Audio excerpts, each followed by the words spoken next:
కర్నూలు జిల్లాలోని ఆదోనిని కొత్త జిల్లాగా ప్రకటించాలని కొద్ది రోజులుగా ఆందోళనలు జరుగుతున్నాయి. జిల్లా సాధన కోసం జనం రోడ్డెక్కారు. ఆ ప్రాంత ఎమ్మెల్యేలు మాత్రం నోరు మెదపడం లేదు.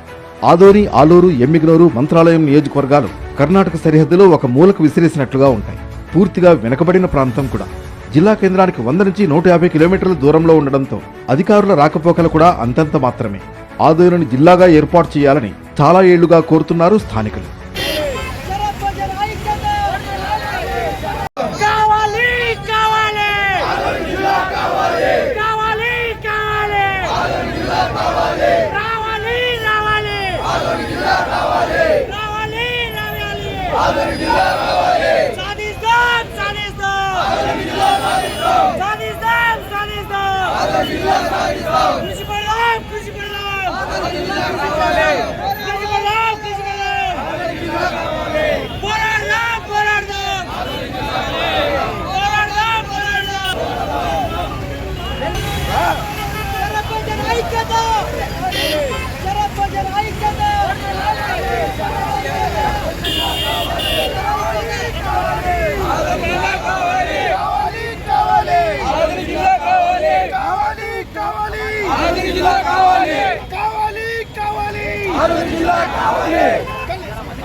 కావాలి.